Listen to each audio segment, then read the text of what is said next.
Muy bien, lo anunciado, vamos a conversar con el expresidente del Consejo de Ministros y sociólogo Yehude Simón Munaro y también con el doctor Javier Bedoya de Negri, secretario general del Partido Popular Cristiano. Primer tema, tiene que ser el caso de Alberto Fujimori. Ayer lo hemos visto hablando de política en el Jockey Plaza. Hace días también lo abordó la prensa y le preguntaron sobre Jaime Villanueva y dijo que él no iba a hablar de política. Pero ayer, ya con Willax, que lo aborda, sí dijo algunas cosas interesantes. Una de ellas, por ejemplo, que el acuerdo del fujimorismo de Fuerza Popular es que la presidenta Dina Boluarte concluya su mandato el 2026. Empezamos con Yehude Simón. ¿Cómo está, Yehude? Buenos días. ¿Cómo está? Buenos días. Bueno, saludo pues, a la nueva generación, ¿no? Así es. Lo que veníamos conversando, la necesidad de que los que tenemos más edad seamos reemplazados por otros nuevos. No, bueno, él pertenece al PPC y mira el cargo que tiene, muy importante. Le deseo la máxima de las suertes, a pesar que de repente vamos a ser rivales electorales, pero siempre lo mejor para todos, porque el Perú necesita la mejor gente para poder salir de la crisis en que se encuentra. Tú lo has definido bien, Rodolfo, con respecto a Fujimori, ¿no? Hizo un primer gobierno donde se pudo, no hay que ser mezquino, se pudo, no sé si derrotar, pero se pudo de todas maneras detener todo lo que significó la subversión, con leyes muy duras, pero se logró lo que el país necesitaba, ¿no? Más allá de los inocentes que pagaron la culpa de los culpables, ¿no? Y por otro lado, hacer la reingeniería para entrar en el mundo económico, que son méritos que nadie se los puede quitar, ¿no? Además, yo creo que hay también otro mérito que viajó por todo el país, etcétera, etcétera. Esa es la parte buena. Nadie es bueno totalmente ni malo totalmente. La parte mala definitivamente son el tema de derechos humanos, definitivamente el tema de derechos humanos, la cantidad de muertos que hubo, de una u otra manera asesorado por una persona, creo que de una historia nefasta para el país, y que la justicia hizo lo que tenía que hacer. Hubo un indulto, y yo no lo voy a cuestionar, pero creo que pudo ser, pero de diferente manera, ¿no? Una de las maneras es pedir perdón a la gente afectada. Un segundo paso era, de todas maneras, que el Estado pueda recompensar o pueda ayudar a toda esa gente, tanto civil, policía, como soldados, ¿no? Una reparación. Así cueste muchos años. Esa es la parte buena, esa es la parte mala. Y que alguien se tome una foto con Fujimori o con Perico Los Palotes, lo va a hacer. De acuerdo. Lo va a hacer. Vayamos a la pregunta. ¿Cuál es tu pregunta? Le preguntaba qué impresión tiene de lo declarado por Fujimori ayer, en el sentido de que están respaldando la culminación del mandato el 2026 de Dina Boluarte. Bueno, eso es político. Pues eso es político, eso es un cálculo, es una estrategia respetable para unos, no respetable para otros, sobre todo los pueblos del sur que están indignados con Dina y todo lo que está pasando. Además, para la propia población, no se olvide que Dina Boluarte tiene 8% o 7% de aceptación. Pero es la decisión de Fujimori. Según las encuestadoras. Según las encuestadoras, ¿no? Pero yo no estoy de acuerdo. Yo creo que tendría que haber un cambio en el momento preciso, que ya no es ahora. ¿Entiendes? Ya estamos a puertas del 2026 y Dina Boluarte seguramente va a terminar su periodo con este apoyo, y no solamente el apoyo del expresidente Fujimori, sino también de toda la derecha en su conjunto, y va a llegar. Pero el futuro de ella va a ser mucho más penoso que la mayoría de peruanos, porque va a tener que pagar sus responsabilidades en las muertes y otras situaciones que se han producido, incluyendo investigación por corrupción. El papel que desde su impresión va a empezar a tener Alberto Fujimori en la política peruana. Va a ser fuerte, va a ser fuerte. El pueblo nunca olvida a los que para ellos hicieron obras. O sea, si hay un mérito que tuvo Fujimori que no han tenido los políticos después de Fujimori, ha sido el acercamiento que tuvo con las poblaciones rurales, con los viajes que tuvo, con los asentamientos humanos. Puede ser populismo, pero eso pesa en política. Muy bien. ¿Qué dice Javier Bedoya? Buenos días. Buenos días. Muchas gracias por la invitación. ¿Qué ocurrencia? Bueno, él está en todo su derecho de opinar. Es un ciudadano en libertad. Yo coincido con el señor Yehude Simón en el sentido de que efectivamente este indulto se dio en circunstancias controvertidas. De alguna manera para salvar la vacancia, PPK, ¿no? La primera vacancia. Creo que ese indulto se dio dar en otras circunstancias, estando a favor del indulto de Fujimori. personalmente, pero creo que también se tiene que cuidar, ¿no? En un ambiente tan encrispado políticamente como el que vivimos actualmente, creo que el señor Fujimori que salga a declarar y dar opiniones políticas no ayuda finalmente a este ambiente tan exacerbado en el que vivimos hoy en día. Esto evidentemente no es casualidad, para mí esto es un globo de ensayo, de alguna manera están midiendo realmente su popularidad y cómo eso se puede trasladar finalmente a su hija, ¿no? Y cómo él de alguna manera también tiene un rol protagónico en ese quehacer, ¿no? O sea, en ese impulso o relanzamiento de la figura de Keiko Fujimori, ¿no? Que ante la opinión pública ha quedado como la que no le gana a nadie, ¿no? Entonces, yo creo que de alguna manera el fujimorismo está ensayando todas sus fórmulas posibles y utilizando a su mejor carta, que es Alberto Fujimori. Muy bien, otro tema que puede ser mezquino, les aviso, pero yo me pregunto, Pedro Castillo es un golpista y aparentemente está, digamos, estrechamente vinculado a la corrupción, su gobierno fue nefasto, no vale la pena ni describir lo que significó su gobierno, pero cuando escuchamos en la televisión o leemos en el periódico o en la radio, estamos ahí sintonizando, incluso en las redes sociales, a Pedro Castillo se le dice el golpista Pedro Castillo.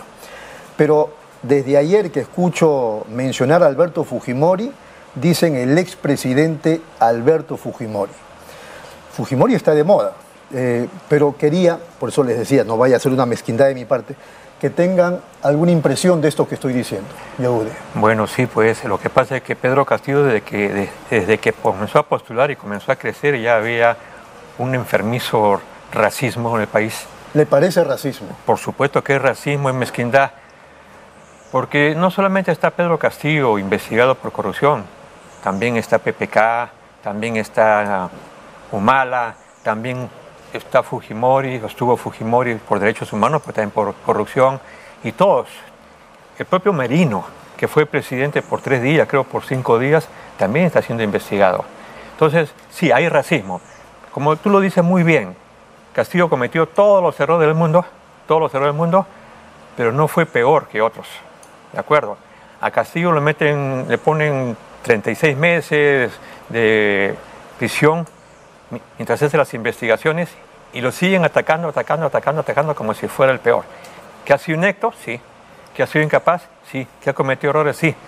Pero él es a quien le dan de golpes todos los días, pero no porque es Castillo, sino por sus condiciones sociales, donde viene. Es cierto, por más que me critiquen, hay un racismo enfermizo en este país y Castillo es víctima de ese racismo. ¿Concuerda, Javier? No. A ver, yo creo que finalmente todas las personas que han mencionado, para hacer simplemente el símil entre el señor Fujimori y el señor Castillo, evidentemente los dos han delinquido. Uno ya prácticamente cumplió y pagó su condena y fue indultado y está libre, fue investigado y condenado. El señor Castillo cometió un delito flagrante, que es un golpe de Estado, y por eso está detenido, más allá de las investigaciones que se están llevando a cabo. También, correcto, y sin duda. Y el PPC fue uno de los primeros que los condenó en su momento, ¿no? Pero lo cierto es que el señor Castillo está siendo investigado por una serie de delitos que presuntamente habría cometido, pero lo cierto es que sí cometió uno pero que parece un bebé al lado de Fujimori en cuanto a actos de corrupción o... Bueno, pienso. Castillo era un ladrón de poca monta, pues, ¿no? O sea, Fujimori, o sea, era otro tipo de presidente, otro tipo de cosas se hacían con Montesinos, y a otro nivel, ¿no? Parecía el goteo, ¿no? O sea, estos que te piden cupo y robar de 5.000 en 5.000 soles, 10.000 soles, o sea, un ladrón de poca monta, esa es la verdad, ¿no? Pero yo creo que coincido en parte con el análisis del señor Yehude Simón en el sentido que efectivamente es racismo, pero es un racismo también de alguna manera provocado e inculcado por el mismo señor Castillo, por el señor Aníbal Torres y por todo Perú Libre, que durante un año se pasaron por todo el país con consejos de ministros descentralizados, exacerbando a la gente, justamente con esta división de clases que a la izquierda le encanta tocar y que es finalmente su cantaleta de hace 30, 40 años, ¿no? Y que evidentemente pega en una población que se siente desabastecida, desatendida por las falencias mismas del Estado, ¿no? Y para darte un ejemplo, en los gobiernos regionales. El señor Yo decimos ha sido presidente de gobierno regional, pero no me negará que en parte la plata no le llega a las regiones por la ineficiencia de los gobernadores regionales y por la corrupción que ha habido de los gobiernos regionales. En realidad ahí está un poco el problema y también un poco el desconocimiento de la gente. Entonces, la plata llega a las regiones, si es que llega, pero la reparten mal, la distribuyen mal y finalmente incluso al margen de robar el dinero, hasta devuelven. No tienen la capacidad técnica para finalmente llevar obras que necesita la región, ¿no? Para identificarlas primero y después para armar los expedientes técnicos y armar las obras de infraestructura que se necesitan. Lo vimos en la pandemia cuando no habían hospitales, lo vemos ahora que no hay colegios. No han podido ni siquiera poder llevar a cabo o terminar las obras que se necesitaban para el niño de hoy en día, ¿no? Y mucho menos anteriormente. Entonces, menos mal que el niño no tuvo la magnitud que finalmente se preveía. Entonces, esto va por un tema de eficiencia y también por un tema de corrupción. Y curiosamente, la mayoría de gobernadores regionales que han sido presos son de izquierda. Entonces, justamente a mí me llama la atención que el señor Simón diga eso, que en parte tiene razón, como digo, pero en parte esto ha sido exacerbado por la misma izquierda que de alguna manera ha hecho notar estas diferencias y exacerbar. Y en vez de unir y ver cómo suplimos y mejoramos estas falencias y atendemos a la gente más vulnerable, les hacemos notar las diferencias y desunimos al Perú. Y hoy en día vivimos la polarización en la que nos encontramos. ¿Alguna? Sí, una réplica, por supuesto, obligado. Primero, me parece mal el hablar de ladrones de poca monta y ladrones de gran monta. O sea, es una comparación horrorosa, ¿no? Quiere decir que el de la gran monta tiene todos los beneficios, es reconocido como presidente, y el otro, porque es de poca monta, no lo reconocen como presidente. Eso es uno. Yo creo que no debíamos hacer esas comparaciones. Lo segundo es, ¿cómo Castillo podría hacer? No estoy de acuerdo con el golpe de Estado y no estoy de acuerdo con su gobierno, lo he dicho 1000 veces, no estoy de acuerdo y tampoco estoy de acuerdo con todo lo que se hizo. Pero antes de que Castillo sea presidente, le pregunto cuál fue el papel de los principales medios de comunicación. ¿Cuál fue el papel de los principales medios de comunicación? Completamente desastrosos, insultando, diciendo que hay sendero y todo lo demás. Lo pusieron de sendero luminoso cuando él fue candidato incluso de Perú Posible. O sea, Castillo nunca respiró. Y yo quiero recordar que la presidenta del Congreso hasta le negó la mano. Quiero recordar que la presidenta del Congreso, cuando fue a entregar su cargo a Sagástegui, ¿no es cierto?, ni siquiera lo recibió. O sea, ¿de qué me está hablando? ¿De qué izquierda me está hablando? Ahora, hay de izquierdas y hay derechas y derechas. La izquierda no es racista. La izquierda responsable no promueve la lucha de clases. La izquierda responsable habla de la unidad. Yo en mis escritos siempre planteo la necesidad de salvar esta democracia, uniéndose incluso derechas e izquierdas y no hablando de ideologías, ¿de acuerdo? Porque creo que el Perú necesita un plan de gobierno para los próximos 20 años y sumar más allá de la derecha y más allá de la izquierda. Y tampoco yo creo que es bueno decir a cada rato la izquierda, la izquierda, la izquierda, la izquierda, cuando quien ha gobernado nuestra nación mayoritariamente los años ha sido la derecha. Correcto. Entonces, ahí creo que hay una mala lectura, con todo el respeto que se merece. Ahora, este tema puede ser anecdótico, pero quería referirme también a la declaración de la Presidenta de la República en el sentido de que es la mamá de todo el Perú, ¿no? Así como Acuña es el papá de la libertad. Juan de la Puente dijo esto: la idea de que el país es una familia con papá, mamá e hijos, o una empresa con capital, directorio y gerente general, es muy atrasada y tribal, antiestatal. Ni los griegos, romanos se creían eso. No obstante, ese paternalismo o gerentismo es común en los políticos peruanos. Su impresión, Javier. Bueno, yo creo que las declaraciones de Dina Boluarte son totalmente desacertadas. Es una presidenta que de alguna manera quiere tener algún tipo de popularidad, pero tiene que entender que ella es la suplente de lo peor que pudo suceder en el país, ¿no? En cuanto a eficiencia, ¿no? Me refiero. Y yo no he dejado de reconocer al señor Castillo como presidente, al igual que el señor Fujimori. Ambos han cometido sus errores y sus delitos y tendrán que pagar por ellos, independientemente si uno era de derecha o de izquierda o de centro, centro izquierda, centro derecha, donde los queramos posicionar. Pero volviendo a la pregunta puntual, evidentemente ella quiere ganarse algún baño de popularidad sabiendo que su aceptación no es buena. Y no es buena porque ella, de alguna manera, pues viene de un gobierno desgastado, del que fue parte además como ministra de Estado, donde también fue controvertida porque cometió algunos errores, como por ejemplo siendo ministra de Estado, seguía siendo presidenta de este club departamental y firmando cuando el cargo de ministro de Estado te lo prohíbe, y que en mi opinión fue salvada por el Congreso de la República. Lo extraño es que siendo eso el gobierno de Dina, lo respalda la derecha cuando escuchamos a Fujimori decir nosotros hemos acordado que termine en 2026.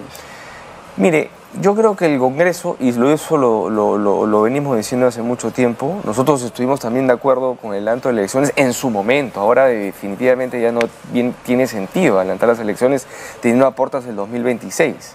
Y de alguna manera la eficiencia de este gobierno es totalmente paupérrima, al igual que la del Congreso, pero más que bien hay predictibilidad, no como cuando estaba el señor Castillo.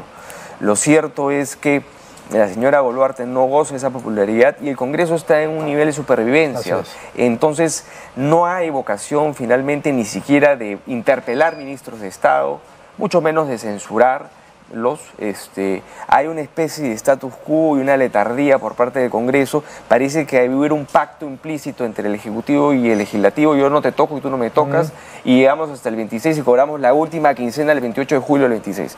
Eso es prácticamente lo que aparentemente han llegado como acuerdo, con algunas honrosas excepciones en el Congreso de la República.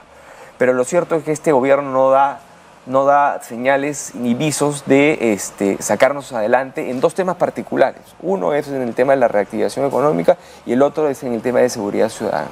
El país está paralizado y las dos están de alguna manera, se traslapan y están relacionados uno con otro. En el caso de la delincuencia, esto no empieza con Dina, viene de atrás. ¿Usted recuerda un gobierno que sí le puso el paralelo a la delincuencia común, a las organizaciones criminales? No, la verdad que no. Y debe ser complicado. Es complicado difícil. Y esto ha ido incrementando, digamos, con los años. Como una bola de nieve. Evidentemente se ha incrementado. Sí. Y con esto no quiero que me digan tampoco que soy racista o xenofóbico en el decir que no tolero, digamos, la presencia de extranjeros en el país. Pero lo cierto es que cuando PPK abre las fronteras, lo hizo sin ningún tipo de filtro.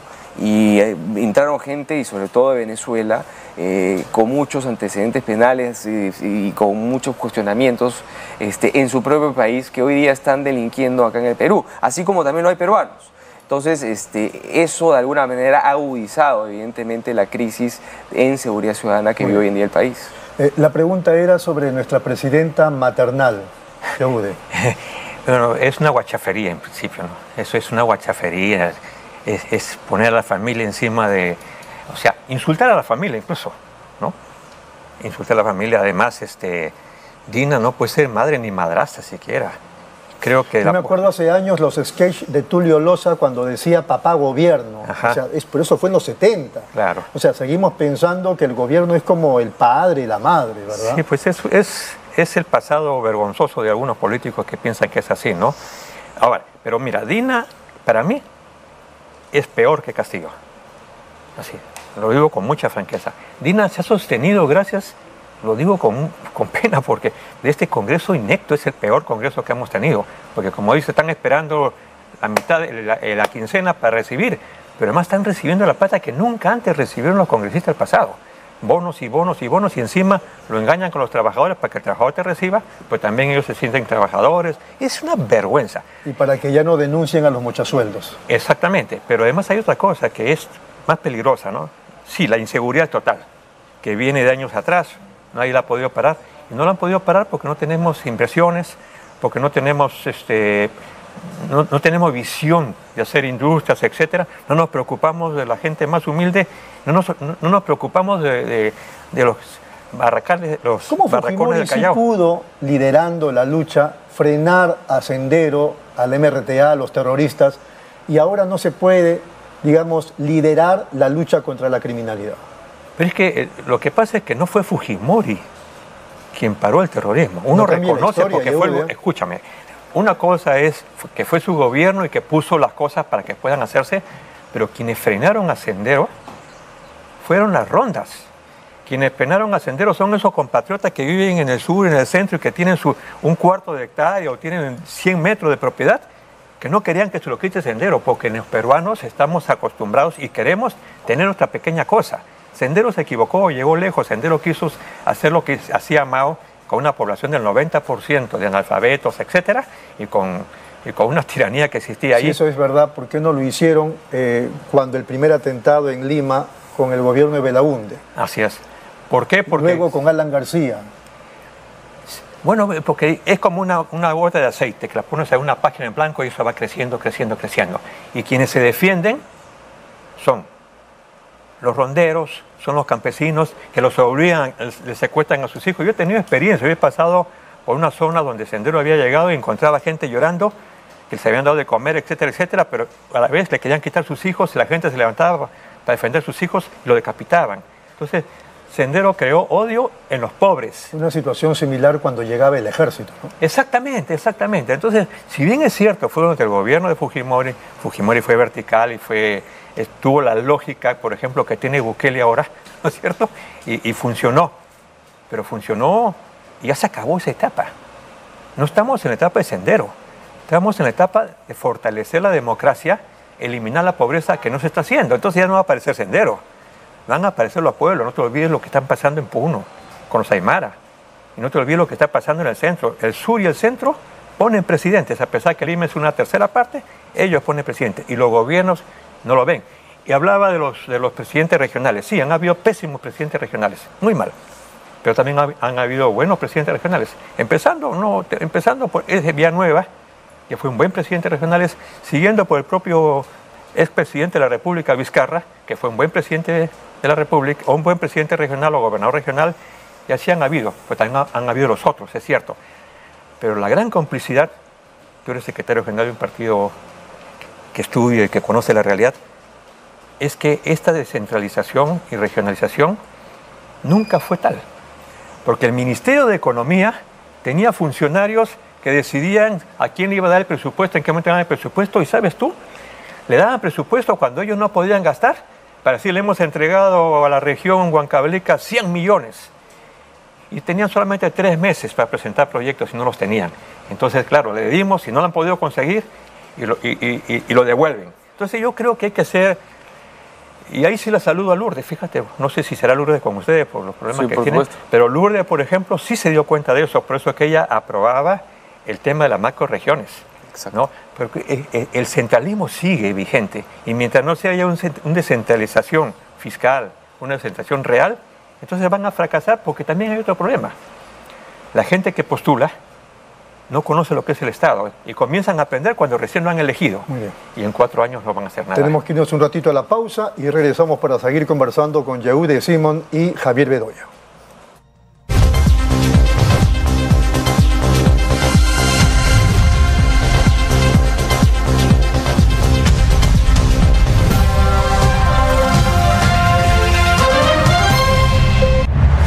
Nueva app de Derrama Magisterial. Maestro y maestra, realiza tus consultas y operaciones en la palma de tu mano.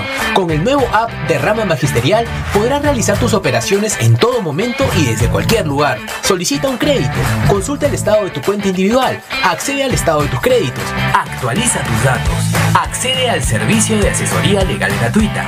Ubica nuestras oficinas a nivel nacional. Descárgalo hoy mismo en tu Play Store. Derrama Magisterial, seguridad social para el maestro. Bienvenidos a mi lugar favorito. Les quiero contar por qué siempre vengo a Plaza Hogar. Aquí encuentras de todo. Y si un mueble me gusta, lo personalizan a mi antojo. Elijo el color, la tela, todo a medida. Y también puedo traer y reparar todos mis muebles. Además, el servicio de despacho funciona perfecto y a un precio accesible. Y por si fuera poco, siempre encuentro estacionamiento. Somos Plaza Hogar.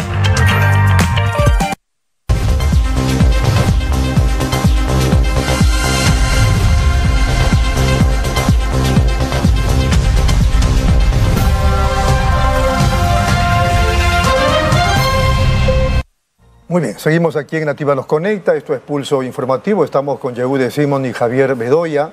hablando de temas coyunturales. Me estoy salteando algunos temas porque el tiempo nos está ganando. Y voy a ir ahora al asunto del perfil de la izquierda y el perfil de la derecha. Desde el punto de vista de ustedes, ¿cuáles son esos perfiles, tanto de uno como de otro? ¿Dónde se ubican ustedes? Y si es cierto, ustedes son gente más leída que quien habla, que exista el fascismo. A mí me da la impresión, por ejemplo, que el fascismo peruano está expresado en la coordinadora republicana que encabeza o lidera ahora mi amigo Ángel Delgado. Esa es una apreciación mía, de repente sin sustento.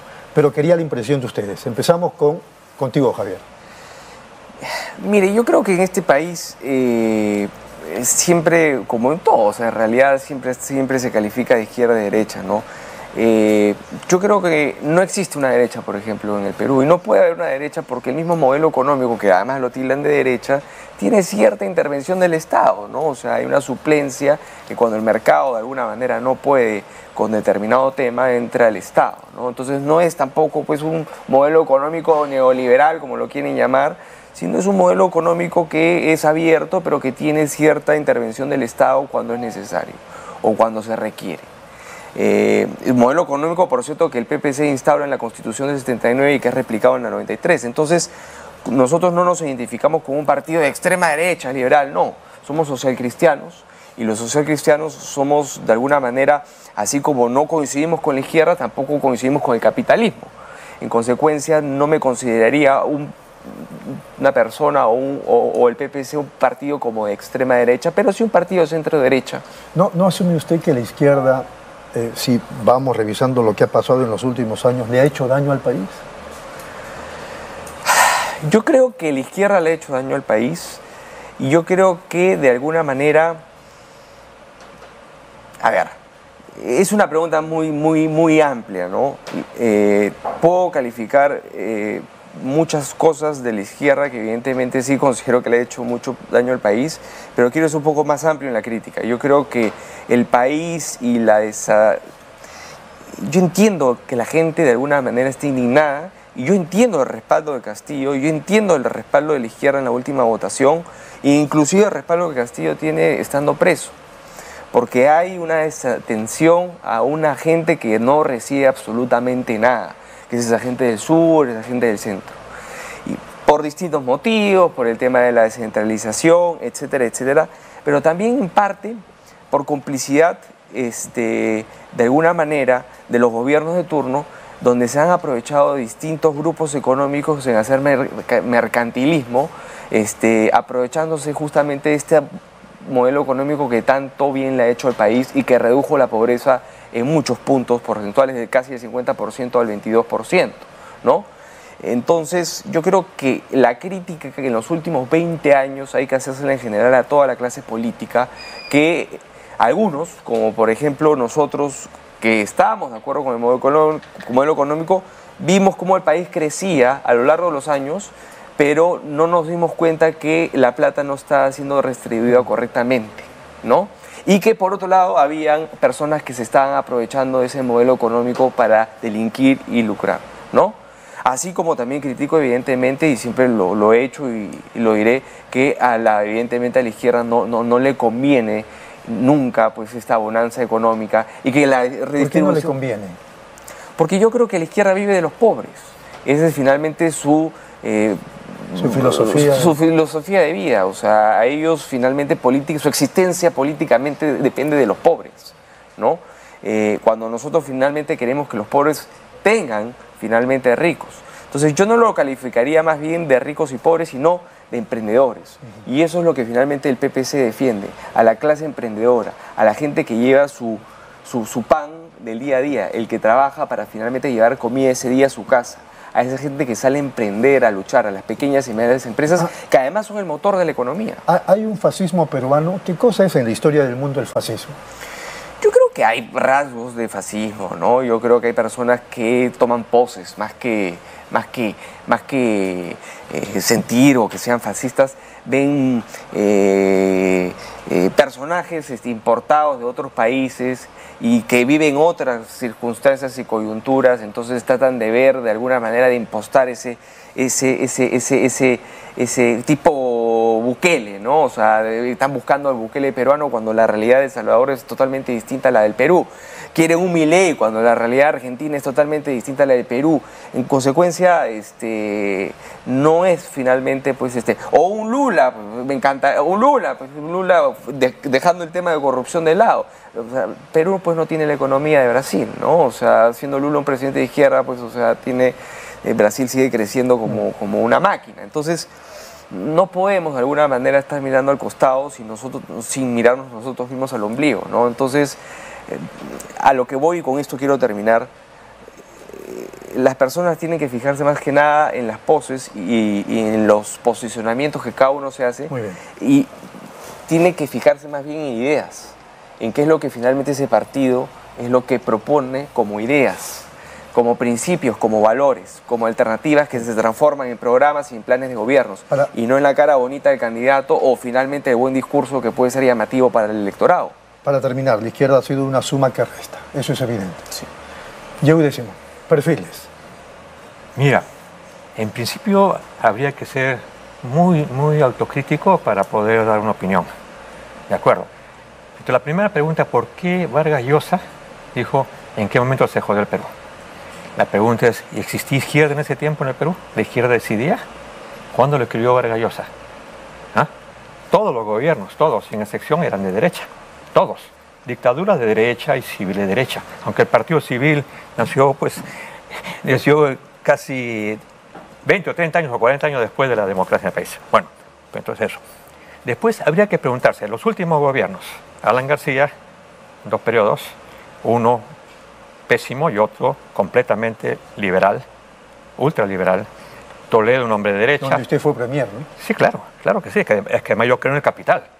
No creo en la forma como se lleva, pero sí creo en el capital. Creo que hay que ver inversión extranjera, inversión nacional, las pequeñas y medianas empresas que estamos trabajando, pero ese modelo nunca resultó. Resultó para unos. O sea, como decía Toledo, va a chorrear, no chorreó nada. Chorreó pobreza. Ahora tenemos casi el 38 o 40% de pobres. Bueno, Toledo, de derecha, tienes a PPK. Yo pensaba que PPK iba a ser un buen gobierno. Pero ¿quién le cerró todo? El fujimorismo. Y el fujimorismo empezó con la izquierda, entre comillas, porque todos lo apoyamos, ¿no es cierto? Todos lo apoyamos. Y terminó completamente liberal, pero con niveles de corrupción, como tú dices, sin ser mezquino en sus cosas que hizo. ¿Cuál es la responsabilidad de la izquierda? ¿La responsabilidad de la izquierda es Castillo? Bueno, pues, o sea que por culpa de Castillo, 200 años de independencia, la República se cayeron por culpa de Castillo. No, pues no es así. O sea, nuestro país es un país antagónico por culpa de los que nos han gobernado. Es antagónico porque nunca nucleó al país. Los hizo enemigos, pero ¿quién hizo enemigos? ¿Quién hizo enemigos a los peruanos? Esos serranos que apestan. ¿Lo decía la izquierda? ¿Eso decía la izquierda? No. La izquierda tenía una idea de lucha de clases en sus tiempos, que supuestamente había lucha de clases. Pero la izquierda yo no he visto ninguno, con algunas excepciones que confirman la regla, que puedan hablar de clases sociales o de clases entre los pobres y los ricos. ¿De acuerdo? O sea, no le echemos la culpa a la izquierda de lo que ha hecho la derecha. O sea, si van a criticar a la izquierda, tienen que mirar primero causas y consecuencias. Pero ahí yo, pero déjame terminar, por favor. Claro. No te he interrumpido. Entonces, ¿qué cosa viene ahora? No. El pasado es historia que tenemos que aprender. Miremos el presente y miremos el futuro. Hoy día el país es antagónico. No es antagónico entre derechas e izquierdas, sino es antagónico entre los partidos políticos que quieren llegar. ¿Cuál es lo que yo estoy planteando? Nosotros, como Partido Humanista, no decimos somos de derecha, somos de centro derecha, somos de izquierda, somos de centro izquierda. Decimos somos humanistas. Muy bien. Lo que significa recoger lo mejor para poder planificar de buena voluntad lo que puede llamarse un pacto, ¿no? Para ver cuáles son las propuestas programáticas de todos los partidos políticos. Hay un montón de partidos políticos, por lo menos los que tienen algún peso, cuáles son las propuestas y lanzar el candidato que quiera, pero con una propuesta única para el país como el Pacto de la Moncloa. Réplica. Yo quiero hacer una pequeña aclaración. Toledo, García, Humala, y hasta el mismo PPK y Vizcarra como consecuencia de eso, no han sido presidentes de derecha, han sido presidentes de centro-izquierda que han sido elegidos con el voto justamente en contra de la derecha, en la que el PPC justamente participaba y nos tildaban injustamente como la candidata de los ricos. Que después esos gobiernos hayan dado cuenta que necesitaban el dinero, el modelo económico para llevar a cabo determinados programas asistencialistas y beneficiarse de alguna manera de eso, eso es distinto. Se dieron cuenta en el camino que necesitaban del dinero para llevar a cabo obras, crear distintos programas, como lo hizo Humala en gran cantidad, y por eso Humala también cambia de posición en la segunda vuelta. Y lo cierto es que este modelo económico redujo la pobreza de un 50 a un 23%, que hoy día estemos en 30 40% se debe como consecuencia, uno, de la pandemia, y dos, de este desastroso gobierno, que incluye al señor Castillo y a la señora Dina Boluarte, básicamente. Por eso es que el país ha retrocedido. No por el modelo económico, sino finalmente por la izquierda que nos ha gobernado en los últimos 2 años y la pandemia, para ser sinceros. Muy bien. Bueno, decir que PPK o que Toledo son de izquierda ya, o centro izquierda ya, ¿verdad? No voy a debatir, no lo creo. Me acuerdo que Lourdes Flores hizo alianza con PPK, Lourdes Flores hizo alianza con Toledo, e incluso muchos del PPC se aliaron al fujimorismo, ¿no? Se aliaron al fujimorismo y esa revancha del pueblo, sabiendo qué significaba todo eso, es que hizo que gane Castillo. O sea, correcto. Creo que tenemos posiciones diferenciadas. Sí. Regresamos en unos instantes, pero ahora ya para hablar de Lucho Bedoya Reyes y sus 105 años.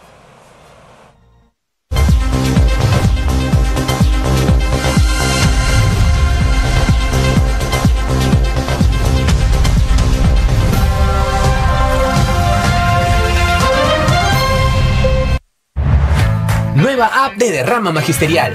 Maestro y maestra, realiza tus consultas y operaciones en la palma de tu mano. Con el nuevo app Derrama Magisterial podrás realizar tus operaciones en todo momento y desde cualquier lugar. Solicita un crédito, consulta el estado de tu cuenta individual, accede al estado de tus créditos, actualiza tus datos, accede al servicio de asesoría legal gratuita. Ubica nuestras oficinas a nivel nacional. Descárgalo hoy mismo en tu Play Store.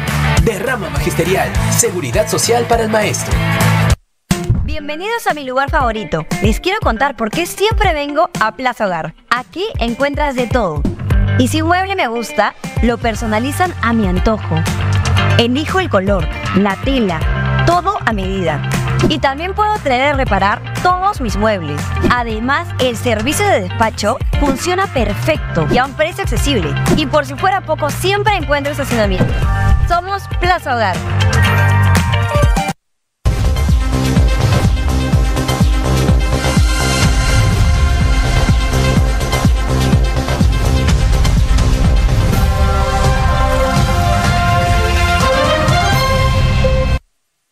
Muy bien, entramos a la última parte de esta entrevista a Yehude Simón y también a Javier Bedoya, y ahora queremos hablar, la impresión por supuesto de ambos, sobre el papel que jugó Lucho Bedoya Reyes en la política peruana. 105 años habría cumplido hoy. Javier. Muchas gracias. Bueno, sí, efectivamente hoy cumpliría nuestro presidente fundador 105 años, por eso me vengo hoy día con la camiseta en distintas actividades partidarias que tenemos a lo largo del día. Evidentemente, pues, Bedoya fue un grande, ¿no? Lo demostró con gestos, con su conducta, con su ejemplo. Y con obras. Y con obras, evidentemente. Desde el momento que asumió el primer cargo de responsabilidad política, primero que nada era una persona que venía con una formación doctrinaria, social cristiano, se formó desde muy pequeño en la Acción Católica, luego perteneció a la Democracia Cristiana, se cinde la Democracia Cristiana y forma el Partido Popular Cristiano junto con otras personas. Siempre pensando en llevar a cabo la idea de hacer respetar los partidos políticos que piensan, que llevan un pensamiento para que de alguna manera ese pensamiento se vuelque a hacer gobierno, ¿no?